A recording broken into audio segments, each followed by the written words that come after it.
사무엘상 3장 1절부터 보시겠습니다. 사무엘 3장 1절. 아이 사무엘이 엘리 앞에서 여호와를 섬길 때에는 여호와의 말씀이 희귀하여 이상이 흔히 보이지 않았더라. 사무엘서 우리 3장은 사무엘이 선지자로 소명을 받는 그런 그 시간입니다. 3장 1절로 9절이 하나님이 4번씩이나 사무엘을 부르시는 그런 그 하나님의 은혜의 시간이 주어지는데, 아이 사무엘이라고 특별히 그 서술어를 붙인 거는 그만큼 하나님 앞에 이제 장성했다고 생각하는 엘리의 두 아들과는 다르게 하나님 앞에 받침받아진 그런 그 사무엘이 지금 하나님 앞에 서 있는 그런 그 모습입니다. 그거를 아이 사무엘이 엘리 앞에서 여호와를 섬길 때 이렇게 이야기를 합니다. 근데 그때에는 여호와의 말씀이 희귀하여 이상이 흔히 보이지 않던 때라고 이렇게 이야기를 하거든요. 우리 고린도 전서 12장 마지막에 보시게 되면 이스라엘 백성들은 딴에는 뭐 이런 일 저런 일을 한다고 해가지고 기고만장하고 그리고 오히려 그 교중에서 서로 자만하고 교만해서 자기를 자랑하기에 앞서고 그래가지고 교회가 분쟁이 일어나는 그런 아픔의 시간을 걷게 됐죠. 그때 사도 바울은 이제 그들에게 내가 너희들에게 가장 좋은 것을 알려주겠다 이렇게 이야기를 하면서 사랑에 대한 걸 이야기를 합니다. 우리가 그 고린도 교회에서 성령이 완전히 완성되기 전에 부분적으로 알고 부분적으로 행하던 은사가 각양 은사가 있었어요. 그 은사를 가지고 예수를 그리스도로 증거하는 이런 데 사용이 돼야 되는데, 이 사람들은 그걸 가지고 자기 은사가 더욱 하나님 앞에 귀하다는 거죠. 그걸 가지고 교중이 온통 시끄럽게 되어집니다. 하나님께 주신 은사는 절대적인 은사가 없어요. 전부가 부분적이고 상대적인 은사로 주셨습니다. 왜냐하면 하나님이 절대 주권자임을 깨닫게 하시기 위한 방법이거든요. 근데 우리는 이 교회에 뭐 특별히 아마 목사님들이라고 한다면 모든 상권을 다 가지고 계신 것으로 착각을 할지도 몰라요. 그렇게 해가지고 뭐 교회를 어려운 시절에는 뭐 그런 뭐 리더십을 가지고 뭐 나름대로 교회가 발전이 되어졌고 또 부흥된 그 교회들이 꽤나 많이 있을는지 모릅니다. 그러나 교회에 여전히 머리 되시는 것은 우리 주님이지 목사의 카리스마나 지도력에 의해서 교회가 성장하는 게 아니거든요. 그런데도 불구하고 우리는 부분적인 직임을 가지고 있는 사람들이 그게 다인 것처럼 생각이 들어가지고 직임자 간의 갈등이 일어나는 것이 하나님을 알지 못하는 사람들의 문제예요. 그때 물론 이 사람들도 복음을 들었던 사람들입니다. 복음을 들었던 사람들이 왜 교중에 그런 그 분쟁을 일삼는 그런 그 형편이 되어졌는가? 그것이 사실은 말씀이 희귀하기 때문에 그러는 거예요. 말씀의 본질을 듣지 못하고 자기가 알고 있는 은사에 매달려 가지고 그게 제일이라고 생각이 들기 때문에 우리 엘리 선지자의 이런 무지막지한 이런 그 어떤 형편무인지경의 사역자의 역할을 갖다 하는 것과 마찬가지로 그때도 그랬다고 보여집니다. 그렇기 때문에 사도 바울은 온전한 것이 올 때에 너희를 부분적으로 알고 부분적으로 행했던 것들은 다 이제 패하게 되어진다 이렇게 선언을 갖다 합니다. 온전한 것은 성령에 완성되어진 성경이죠. 하나님의 말씀으로 완성이 되어지게 되면 그 완성되기 전까지 부분적으로 예수를 그리스도로 증거하는 방편들 무슨 소용이 있어요? 일시적인 건데 그 일시적인 것이 영원한 건지를 알고 그것 때문에 목숨을 걸고 그것 때문에 교중에 난장판을 일으키고 하는 그런 일은 말씀의 본질을 모르기 때문에 그러는 거예요. 부분에 이제 매여져 있기 때문에. 근데 우리가 성도님들이 가지고 있는 모든 은사가 마찬가지입니다.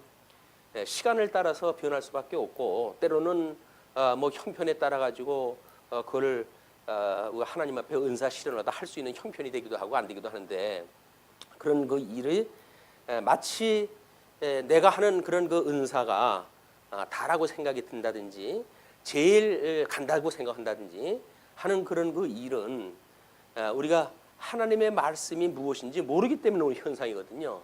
뭐 그때나 이때나 하나님 말씀이 있는데도 불구하고 왜 우리가 그 말씀이 희귀해가지고 듣지 못하는 세상이 됐을까? 그게 문화예요.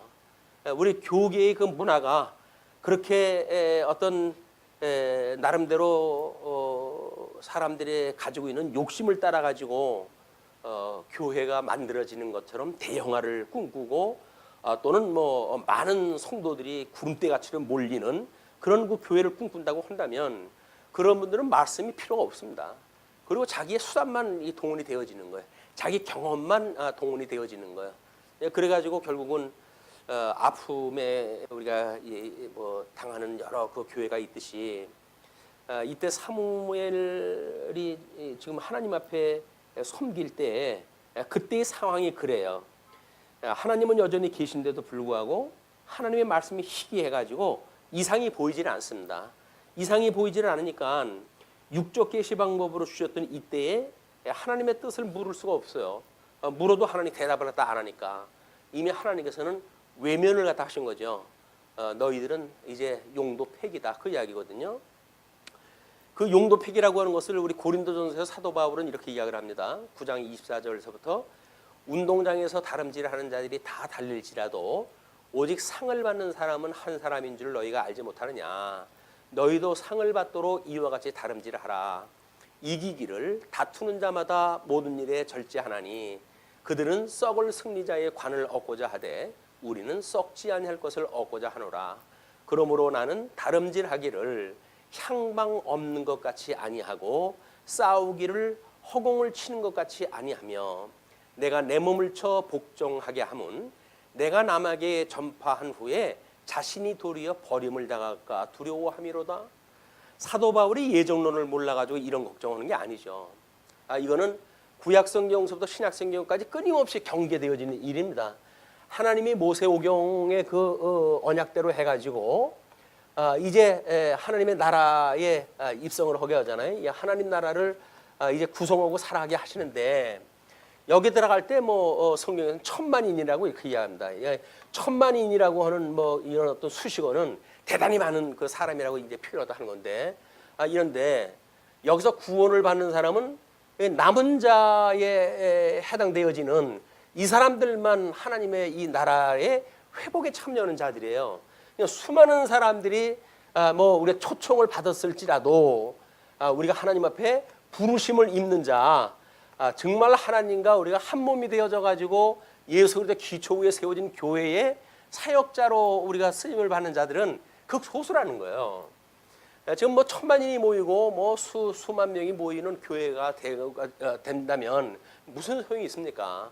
그 말씀이 정말 살아계신 하나님이 어떠한 분인가 소개가 되지 않고 인간적인 방법에 대한 것이 뭐 강의가 되어지고 그래서 이러면 되고 저러면 안 되고 하는 어떤 인본주의적인 그런 그 말씀이 선포되어진다고 한다면 그건 하나님의 말씀이 아니죠. 하나님의 말씀은 내가 한다는 이야기인데 내가 내 영광을 위해서 내가 이걸 모든 걸 만들고 내가 섭리했다고 하신다는 이야기인데 우리는 그게 믿어지지 않으면 우리들이 뭘 해야 된다고 생각이 드는 거예요. 우리 창조 사역도 마찬가지로 이 창조 사역도 마찬가지고 섭리 사역도 마찬가지죠. 이게 하나님이 하시는 일이라고 그러지 않았어요? 이 하나님이 하시는 그 일은 하나님이 만사 만물을 언약하신 대로 이루어 가시는 거예요. 그래서 당신의 영광을 계시하시는 일인데 이거를 하나님의 영광을 높이는 그래서 인간이 마땅히 그 하나님을 바라보고 그만을 경외하는 이런 그 인생의 본분을 우리가 배우고 그분만으로 즐거워하는 우리는 보람을 느끼는 우리는 어떤 그런 그 신앙생활에서의 가치를 느끼게 되어지는 이런 신앙생활이 돼야 되는데 뭔가 하나님의 영광은 어디 갔든지 자기의 헛된 영광 그걸 우리 허영심이라고 이렇게 이야기하잖아요. 이 헛된 영광을 위해서 살아가는 일들이 대부분이에요. 우리 주님의 몸된 교회 와가지고 뭐 우리가 뭐 큰 교회에 출석을 한다. 그러면 우리 자부심이 얼마나 큽니까? 내가 그래도 어느 교회 나갑니다. 뭐 하게 되면 그러세요? 그 큰 교회 나가시네요. 뭐 그렇게 이야기를 하지요. 뭐 우리 교회는 뭐 보통 그 교회 아닙니다. 우리 목사님은 박사학위가 맺히고 거기에 구성원들 보게 되면 뭐 전부 의사, 변호사, 뭐 판검사 이런 분들로 해가지고 구성이 되어져 있고 대단합니다. 이렇게 자랑을 갖다 하거든요. 왜냐면 그 어떤 구성원들을 자기하고 이거를 일치시킴으로 해가지고 자기의 자부심을 만드는 거예요. 자기의 신분 상승을 시켜가지고 내가 이 구성원 중에 한 사람이다 그 얘기거든요. 그것이 얼마나 허망스러운 일입니까? 여전히 집에 가면은 먹을 것이 없는 사람이고 가난한 사람이고 그런데 그 구성원들이 부자면 뭐래요? 자기 부자로 살 때 무슨 뭐 가난하게 살 때 도와주는 사람들입니까? 모으는 사람들입니까? 다만 구성원 중에 하나라고 해가지고 자기 허영심을 채우는 이런 걸로 신앙생활을 하게 되면 이게 허망스러운 일이에요. 근데 뭐 그것뿐이겠습니까? 거기서 뭐 우리가 어떤 조건을 가지고 교회 생활을 할지라도 자기의 허영심을 채워주는 있을 거예요 요소가. 그 요소를 제대로 빼내지를 못하게 되면 허영심인지도 모르고 충성한다고 하는 그런 명분을 가지고 살아가게 됩니다. 엘리도 그 시대에 이제 그렇게 됐어요. 하나님 앞에 사사의 직분을 갖고 있고 제사직을 갖다 감당해야 될 사람인데 아들도 이제 지도를 갖다 제대로 안 해가지고 그 제사 드리는 일을 이제 뭐 거의 우리가 요한계시록에 보게 되면 성전을 훼손하는 일이 뭡니까? 결국은 재물을 갖다가 없이 여기는 일들 아니에요. 재물을 없이 여기고 제사를 갖다가 없이 여기고 그 이야기는 예수 그리스도의 죽음에 대한 걸 헛되이 여기는 이걸 나의 유익을 위해 가지고 마치 돌아가신 것처럼 생각이 들어가지고 이 땅에 먹고 사는 거에 충족시켜 주시는 예수님 뭐 이런 정도로 생각을 해서 신앙생활을 한다면 그 신앙생활은 성경적인 게 아닌 거예요. 이게 우리는 뭐 어쩔 수 없이 성경이 왜곡되어지고 농경 사회의 그런 어려움을 우리가 지나오면서 아마 이런 나름대로 이제 우리 국가의 경제의 체제가 바뀌고 뭐 이제 이 부가 느려지고 하면서 신앙생활의 본질이 바뀌어진 겁니다. 교회 오면 복 받아요. 그런 거 이야기거든요.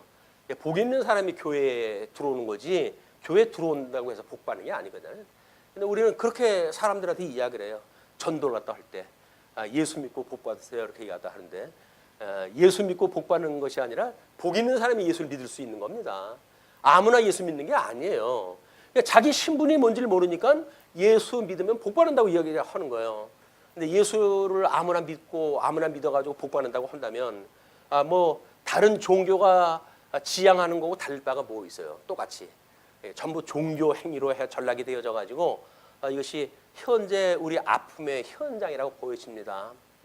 비록 우리 사무엘상이 뭐 이것이 우리 나름대로의 어떤 체제에 대한 확립을 갖다 위한다고 그랬잖아요. 이 체제 확립을 갖다 위한 하나님의 섭니다. 왜냐하면 창건이라고 하는 하나님 나라에 대한 창건이라는 그 이야기는 조직이 만들어지지 않으면 안 되잖아요.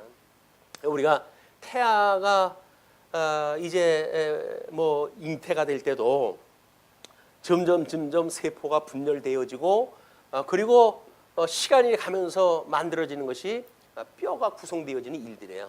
뼈가 구성이 되어지고 그렇게 됐을 때 이제 뭐 이 땅에 나와가지고 우리가 사람 구실하고 살아가게 되어지는 건데 주님의 몸된 교회에 체제가 잡히지 않는다는 이야기는 하나님의 말씀대로 지금 작동이 안 돌아가고 있다는 이야기거든요. 지금 이 사무엘 때의 엘리 제사장은 체제가 사사 체제였어요. 사사는 상권을 다 가지고 있는 사람입니다. 뭐 그렇게 할 수가 있겠죠. 그러나 지금 제사장으로서의 그 직분을 보게 되면 하나님 앞에 제사를 드리는 일에 대해서는 흠이 없어야 되는데 예수님이 무만 어린 양으로 해서 하나님 앞에 드리는 제물 아닙니까? 그렇다고 한다면 여기서 드리는 제물도 흠이 있으면 안 되는 거예요. 그런데 이 망나니 같은 아들들이 지가 먹고 싶은 거 아무거나 찍어가지고 먹는 이런 무지막지한 이 행패가 벌어지고 있는 일이에요. 근데 이것이 보통의 일이 아니라 예수님을 창에 찌르는 것만큼이나 험악한 일이 벌어지는데 엘리는 그런 감각이 없어요. 신앙적인 감각이 없고 야 그러지 마 멀찌감히 서가지고 그 정도로 지금 아들들을 하고 있으니까 예수 그리스도를 망령되이 여기는 이런 그 일들이 벌어지고 있는 상태입니다. 이상이 보이지 않는 건 말씀이 희귀했고 말씀이라고 하는 그 이야기는 이미 생명이요 나는 길이요 진리요 생명이라고 했던 이 예수 그리스도가 여기서 보이질 않기 때문에 이런 일들이 벌어진다는 거예요. 그런 걸로 인해 가지고 결국은 엘리의 눈이 점점 어두워 가서 잘 보지 못하는 그때에 그래도 하나님께서 어떻게 천수를 누리게 하셨는지 이건 세상을 보는 그런 가운데 있어요. 어두워 가서 잘 보지 못하는 그때에 그가 자기 처소에 누웠고 아주 늙었어요. 늙어가지고 처소에 누웠는데 하나님의 등불은 아직 꺼지지 아니하였으며 뭐 출애굽기서부터 이제 됐던 그 제사의 방법이죠. 성전 관리 방법. 뭐 거기서 등불이 꺼지지 않았다는 이야기는 예수 그들 예표하는 그 일 아니에요. 이제 뭐 거기에 뭐 향을 피는 일도 떡상에 대한 이야기도 또는 이렇게 등불을 밝히는 이야기도 전부 예수 그들 예표하는 그런 그 성전의 일들인데 그 성전을 보면서 그 성전이 말하는 바 예수 그리스도 전혀 알지 못하는 그런 그 일들이 지금 벌어지고 있는 겁니다. 네, 그런 때에 아직 꺼지지 아니하였으며 사무엘은 하나님의 궤 있는 여호와의 전 안에 누웠더니 그 궤 있는 그 여호와의 전이라고 한다면 이것이 지성소에다 넣어놨던 거 아닙니까? 법궤를. 근데 어떻게 거기서 잠을 자게 했는지 모르겠어요. 그때는 어떤 그 상황인지는 모르겠지만 전 안에 누웠더니 여호와께서 사무엘을 부르시는지라 그가 대답하되 내가 여기 있나이다 하고 이건 사무엘이 하나님의 음성을 듣는 최초의 부르심이에요.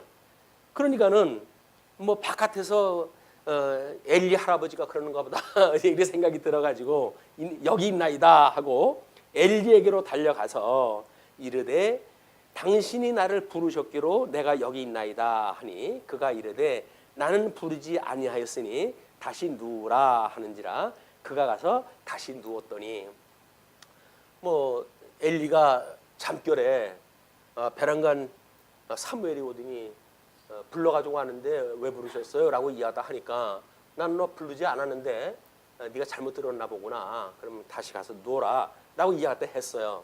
그러니까 지금 이 엘리는 아직도 그것이 하나님의 이 음성이 자기한테는 뭐 우리가 초기 때는 들렸는지 어떻게 그런지 모르겠지만 지금은 안 들리는 상태예요. 그렇기 때문에 사무엘이 그런 뭔가를 오해했다고 하는 그것도 짐작도 못하고 그냥 이제 뒤로 물려보냅니다. 그래서 여호와께서 다시 사무엘을 부르시는지라 사무엘이 일어나 엘리에게로 가서 이르되 당신이 나를 부르셨기로 내가 여기 있나이다 하니 그가 대답하되 내 아들아 내가 부르지 아니하였으니 다시 누우라 하니라. 이제 2차까지 다시 가서 누우라고 이렇게 이야기했어요. 그래서 사무엘이 아직 여호와를 알지 못하고 여호와의 말씀도 아직 그에게 나타나지 아니한 때라. 그는 사무엘한테는 아주 생소한 경험이에요. 그러니까 여호와께서 세 번째 사무엘을 부르시는지라 그가 일어나 엘리에게로 가서 이르되 당신이 나를 부르셨기로 내가 여기 있나이다 하니 엘리가 여호와께서 이 아이를 부르신 줄을 깨닫고 세 번째 가가지고서야 아차 싶은 거예요. 이게 주님께서 쟤를 불렀구나 이렇게 생각이 들었어요. 그거를 깨닫고 엘리가 사무엘에게 이르되 가서 누웠다가 그가 너를 부르시거든 내가 말하기를 여호와여 말씀하옵소서 주의 종이 듣겠나이다 하라 하니 이에 사무엘이 가서 자기 처소에 누우니라. 마치 몽학 선생이 가르쳐 주듯이 그냥 만약에 또 그렇게 너를 부르는 소리가 들리게 되면 내가 여기 있나이다 해가지고 이제 하나님 앞에 대답을 허라는 이야기예요. 이제 그렇게 허라고 이야기를 합니다. 그러면서 그렇게 하니까 이제 사무엘이 다시 가서 처소에 누웠어요. 그리고 10절서부터 이제 엘리 가문의 멸망에 대한 계시가 내려옵니다. 아니 들었으면 좋을 만한 입장 난처한 그런 그 이야기를 좀 사무엘이 듣게 돼요. 여호와께서 임하여 서서 전과 같이 사무엘아 사무엘아 부르는지라 사무엘이 이르되 말씀하옵소서 주의 종이 듣겠나이다 하니 뭐 하나 가르치면 하나 할 정도로 착실한 그 사무엘의 이런 자세를 우리가 보잖아요. 우리가 복음을 처음에 듣고 우리 주님이 생명의 구절하고 믿고를 적은 얼마나 하나님 말씀 앞에 우리가 겸손했는지 몰라요. 여기 아는 지식이 많아지면 많아질수록 우리는 하나님이 별로 그렇게 어렵지 않습니다. 뭐 우리 아버지신데 뭐 대충 좀 합시다. 맘 먹으려고 내며드는 게 우리 성도들의 이거 오류가 아닌가 싶어요. 근데 정말 하나님이 천지를 지으시고 만사를 섭리하시는 분이라고 한다면 우리 예수님의 은혜로 해가지고 우리가 아바 아버지라고 부르는 양자가 되었다고 한들 그분이 그렇게 만만하게 취급할 그런 그 분이 아닙니다. 하나님이 어떠한 분인가를 철저히 우리가 경외해야 되는 경외의 대상이지 그분을 이용을 갖다 해가지고 뭐 부자로 살게 해달란다는 둥 아픈 거 뭐 낫게 해달란다는 둥 이렇게 해가지고 나의 무슨 하수인을 부려먹듯이 하는 이런 분이 아니란 말이에요. 우리가 이제 뭐 주기도서도 이야기하는 게 뭡니까? 그러니까 하나님의 뜻이 이 땅에서 이루어지길 구하는 건데 그런데도 불구하고 경외하기보다 뭐 나의 유익을 위해서 만약에 구한다고 한다면 나중에 제일 마지막 구절에 뭘 우리가 찬송을 해야 될까요? 우리는 나라와 권능과 모든 영광이 이것이 아버지의 것입니다라고 우리가 고백을 갖다 하는데 정말 나라가 아버지의 것일까요? 나라가 아버지의 것인데 나라가 이루어진 길 구하지 않고 내 나라를 갖다 위하여 기도를 갖다 할까요?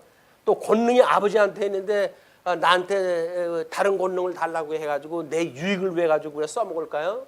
뭐 우리 받은 은사를 가지고 그런 거 써먹는 거 많잖아요.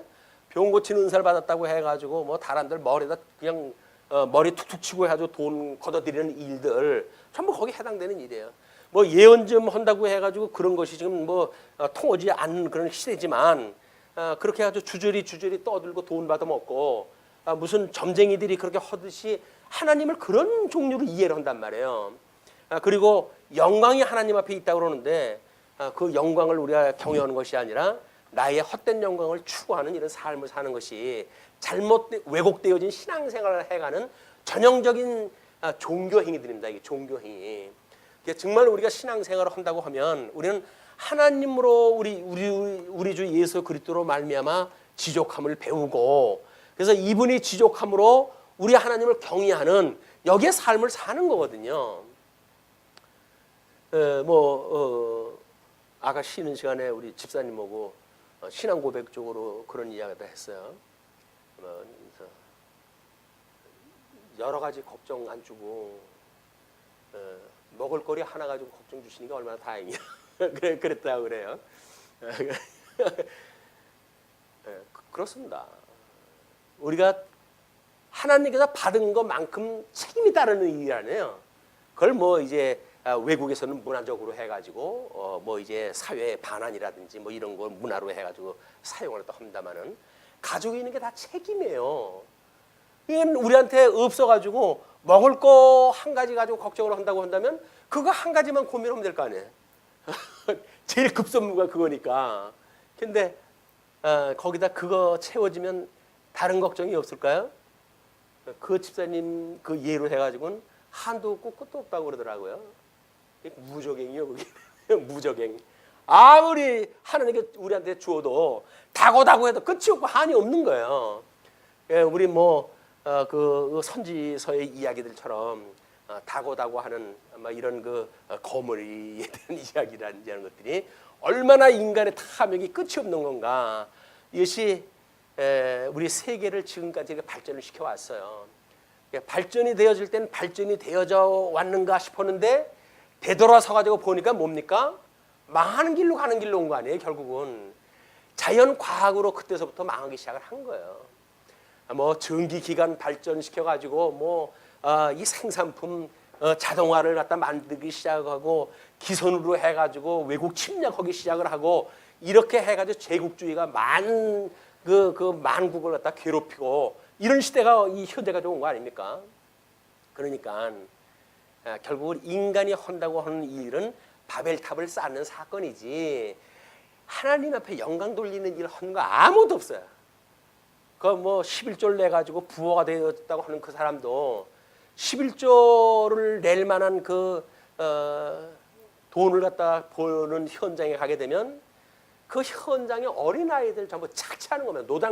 이 노동 착취를 갖다 해가지고 기름 빼내가지고 그걸로 해도 돈 버는 사람이거든요.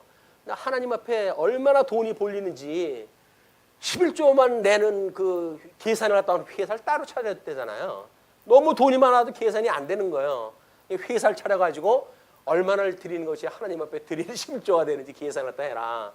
이래가지고는 우리 초기 때 한국교회 목사님들이 11조만 내면 그분한테 그분처럼 돈을 번다. 이런 식으로 해가지고 11조를 강조하고 그랬거든요. 아니 천지를 지으신 하나님인데 뭔가 아쉬운 게 없다고 해가지고 11조를 내면 그렇게 해준다고 사기를 갖다 합니까? 이게 이제 종교 장사를 하는 거예요. 돈 놓고 돈 먹게 하는 거예요 이제. 그래가지고 뭐 장로도 팔고 집사도 팔고 이렇게 해가지고 뭐 명예직이나 되는 것처럼 이거 팔고 뭐 우리 그 교계에서는 뭐 목사 안수로 해가지고 때려 돈 받고 그냥 해쳐버리고 이런 일들이 마냥 돼버리니까 한국 교회가 오늘날 이게 목사들 때문에 망한다고 그럽니다. 이게 그냥 뭐 자기가 한 거 어떻게 이제 붙들고 전전긍긍하는 이런 아픔의 시대의 현장의 문제는 우리가 지금 사무엘상을 통해 가지고 선민 국가의 창건이라고 하는 체제를 세우는 그런 그 일을 우리가 확인하다 하면서 오늘날 교회 모습이랑 똑같은 거예요.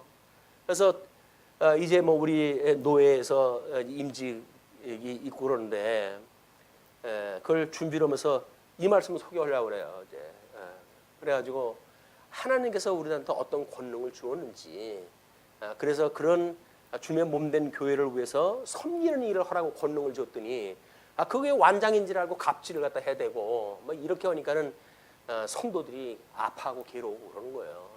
이런 그 문제를 우리가 바로 깨닫지 못하게 되면 우리는 뭐 풍성한 말씀을 먹고 있다고 생각이 들지요.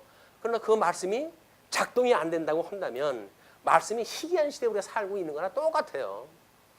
이건 그냥 우리들의 문제이기 때문에 그렇습니다. 그래서 어떻게 우리가 하나님의 말씀으로 일용할 양식을 삼아가지고 끊임없이 오늘 하루하루를 하나님 앞에 살아가는가 중요한 일이다.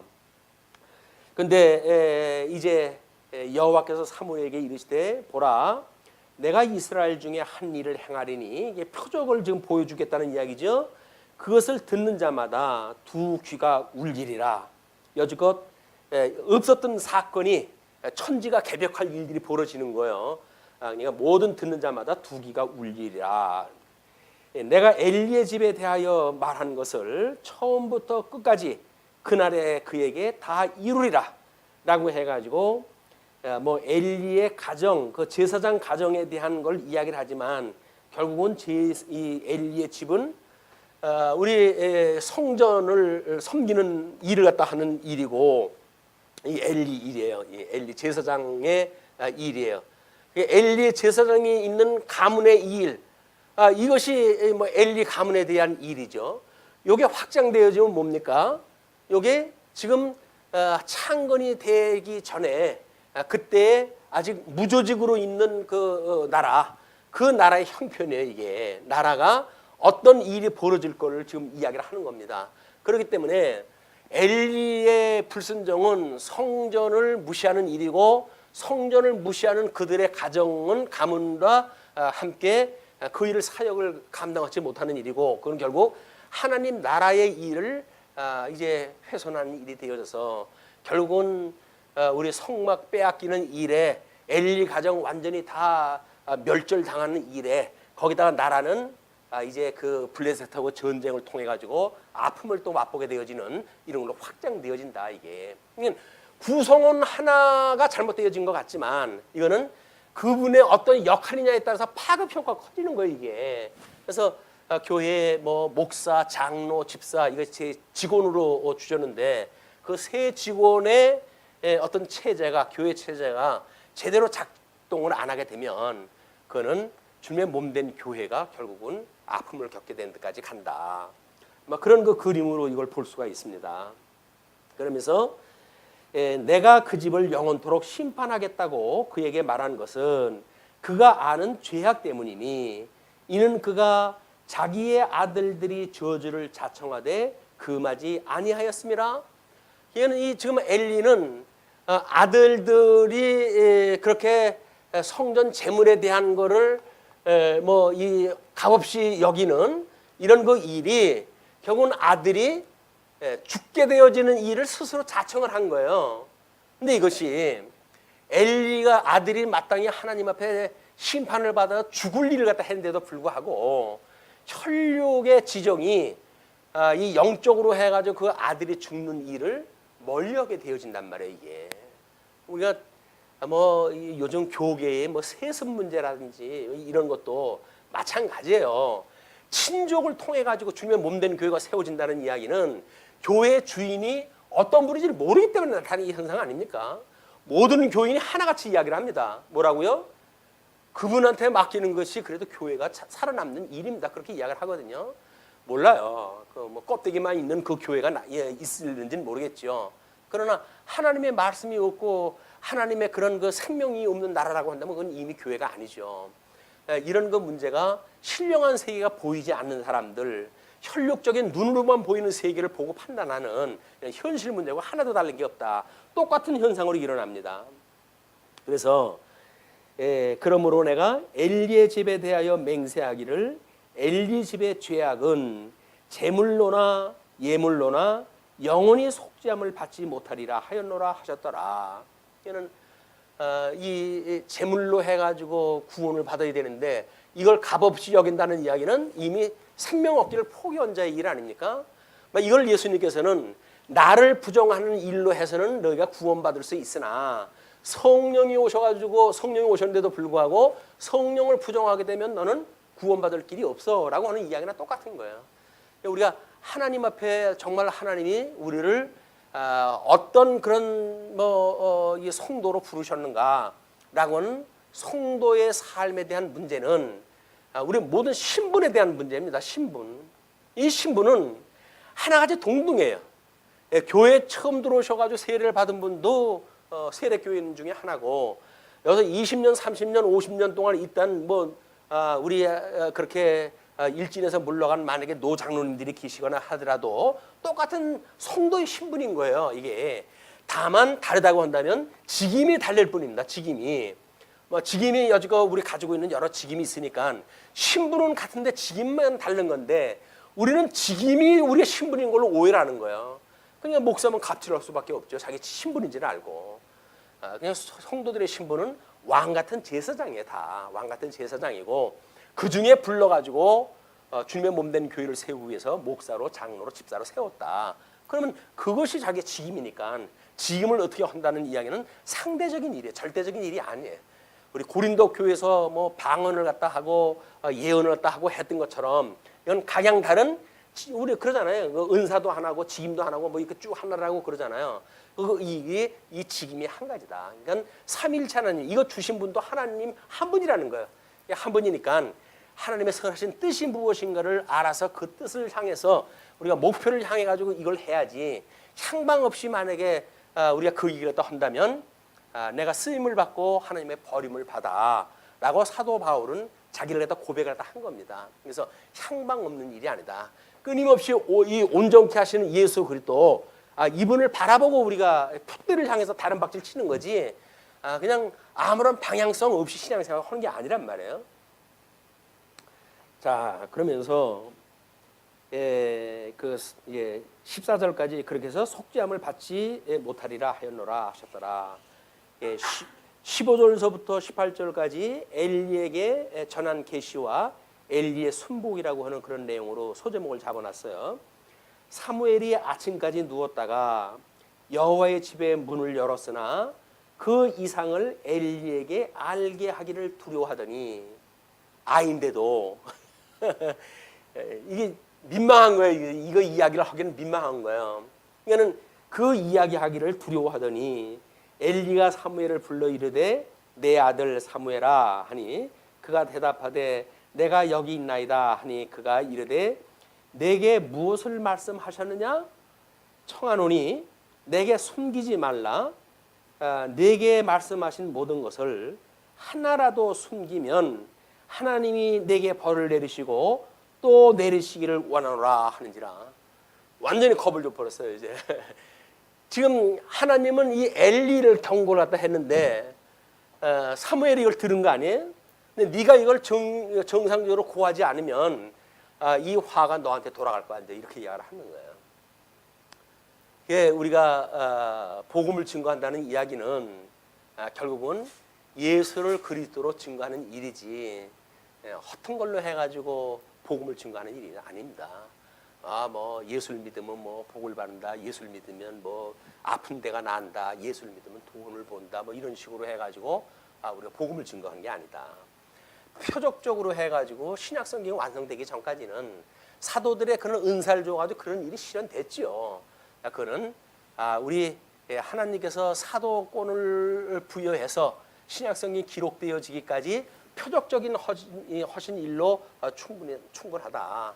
그 뒤로는 성경의 원리를 따라서 우리가 성경에 하나님을 배우고 깨달아 가야 되는 일이지 성경에 없는 일을 자꾸 해야 하면서 신앙생활을 한다는 이야기는 이 우리가 잘못되어지는 신앙생활에 발을 들여놓는 일과 같다. 그러니까 이제 그렇게까지 이야기를 하니까 사무엘이 그것을 그에게 자세히 말하고 조금도 숨기지 아니하니 그가 이르되 이는 여호와이시니 선하신 대로 하실 것이니라 하니라. 하나님이 원래 뭐 기뻐하시고 선하시고 기뻐하시고 온전하신 뜻을 따라 섭리하시는 분 아니에요? 이분이 하시는 그 섭리라고 하는 그거는 우리 영적 예배를 드릴 때 그 뜻을 갖다 이야기할 때 선하시고 온전하시고 기뻐하시는 뜻이라고 이렇게 이야기를 해요. 우리 보통 사람들은 하나님이 사랑이라고 하시는 분이 어떻게 전쟁이 끝나지 않고 뭐 아프리카라든지 이런 제3국에서는 그 아이들이 무슨 죄가 있다고 해가지고 죽어가는데 그냥 하나님께서 놔두십니까? 이렇게 해가지고 아주 안타까워하죠. 그런데 하나님이 하시는 이 선이라고 하는 그 이야기는 하나님의 기뻐하시는 뜻대로 이루어짐으로 선을 갖다 이루어하시는 분 아니에요. 그러니까는 우리 하나님의 절대적인 선을 이루시는 일, 또 그분이 온전하신다는 일은 하나님이 절대적인 악과 절대적인 선을 가지고 계신 이성적 기준을 가지고 계신 분인데 이거를 거룩함으로 해가지고 온전히 이루시는 일, 이것이 온전한 뜻인 거예요. 이걸 거룩하게 나눠가지고 절대악은 절대악대로, 절대선은 절대선대로 우리 혼돈되어져 있는 이런 창조된 세계를 섭리를 통해 가지고 완전히 해가신다. 이것이 우리 창조 섭리와 이 창조 사역과 섭리 사역에 대한 관계란 말이에요. 우리가 그런 거를 섭리 사역의 어떤 변화를 모른다고 한다면 하나님께서 다 만들 때서부터 이미 천상계와 천하계를 다 만들어 놨는데 뭐 다음에 우리들이 할 일이 뭐가 있느냐 이런데 그렇지는 않습니다. 하나님의 이 섭리 사역은 끊임없이 하나님께서 창조하셨던 아담에게 언약을 어떻게 이루어 가시는가를 통해서 이걸 해가시기 때문에 하나님의 섭리 안에는 우리가 포함되어져 있는 거예요 이게.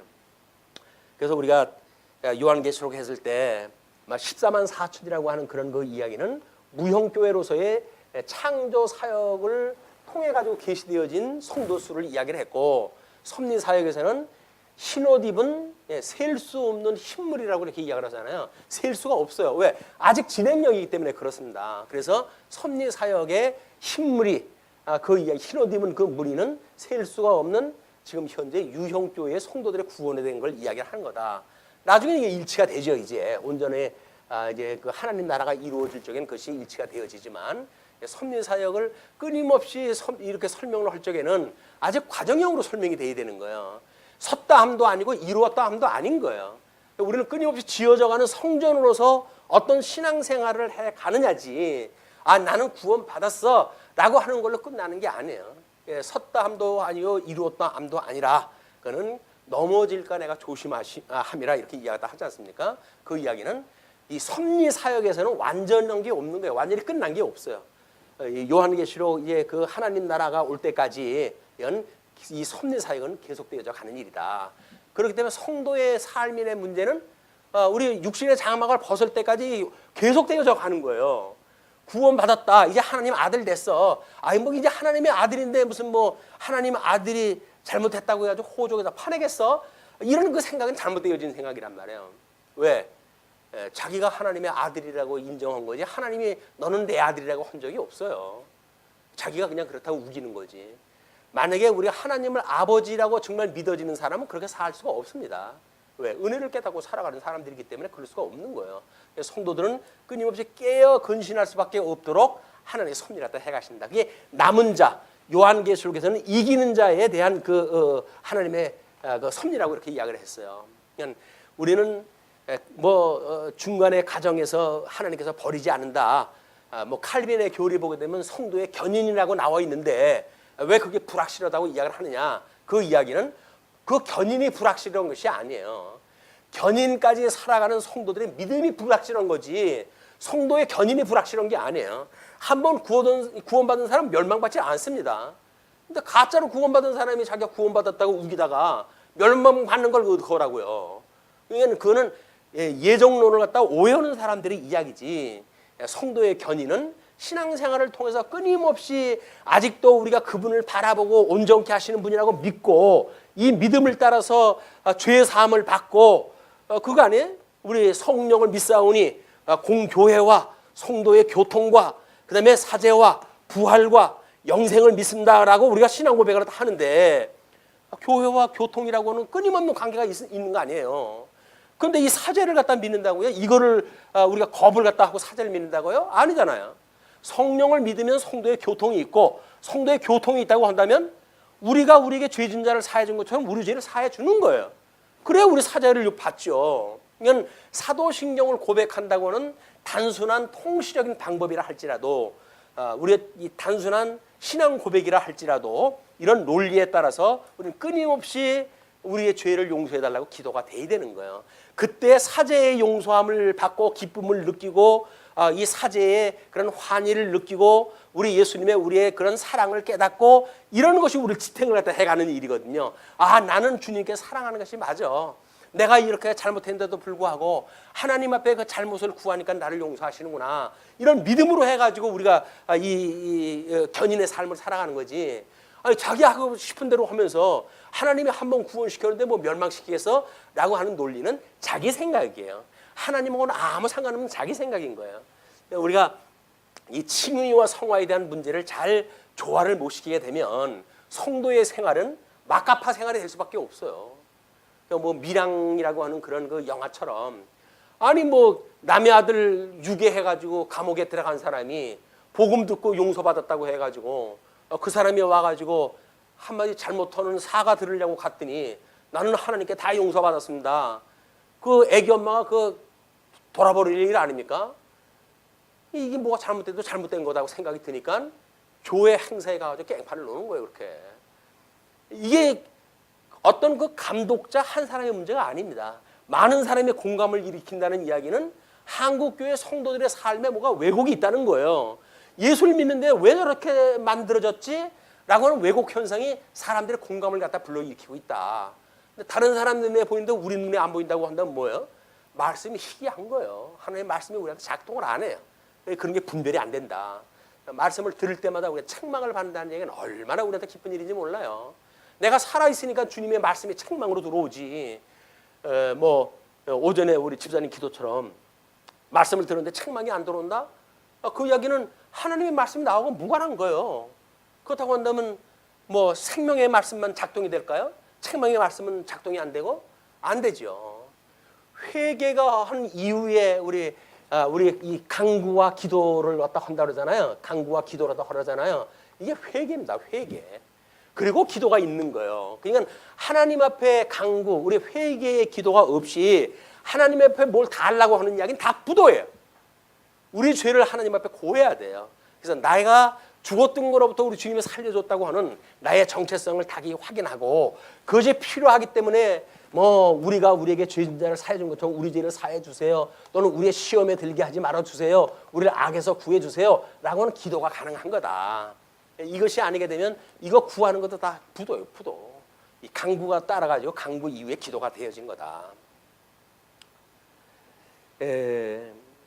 그래서 이제 그 19절로부터 21절까지 선지자로 세우심을 입은 사무엘이 소개가 됩니다. 사무엘이 자라매 뭐 예수님이 그 자랄 때 그 표현하고 비슷하죠. 사무엘이 자라매 여호와께서 그와 함께 계셔서 그의 말이 하나도 땅에 떨어지지 않게 하시니 그 이야기는 하나님께서 계시를 주시고 계시의 말씀대로 증거했다 했을 때 그 계시의 말씀대로 성취가 되어진다는 이야기죠. 그의 말이 하나도 땅에 떨어지지 않게 하시니 단에서부터 부엘세바까지의 온 이스라엘이 사무엘은 여호와의 선지자로 세우심을 입은 줄을 알았더라. 그래서 우리의 엘리라고 하는 그 인물도 우리의 사사로 세움을 받았고 그 다음에 제사장으로 부름을 받아가지고 이 두 가지 일을 갖다 함께 했어요. 근데 지금 사무엘도 우리 이 제사장의 일을 감당할 수 있게끔 하시고 온 이스라엘 뭐 이 지금 표현되어지는 지금 그 뭐 실로의 아니 그 어디요? 온 이스라엘을 단에서부터 부엘세바까지라고 그렇게 이야기를 하잖아요. 이거는 우리 이제 북쪽 이스라엘을 설명할 적에도 이제 그렇게 설명하다 하는데 그냥 전 이스라엘 지역을 다 이야기를 하는 겁니다. 그 온 지역에 사도로 부름을 받아가지고 그 일을 감당한다. 그것이 우리 사무엘의 이제 공생의 공적 이런 그 제사장의 일을 시작하는 그 길이 열렸고 그 일을 하는 걸로 좀 소개가 되어지고 있다. 그래서 실로에서 다시 여호와께서 실로에서 다시 나타나시되 그때 그 실로에서는 우리 하나님의 그 성막이 있던 그곳이죠. 그래서 여호와께서 실로에서 여호와의 말씀으로 사무엘에게 자기를 나타내시니라.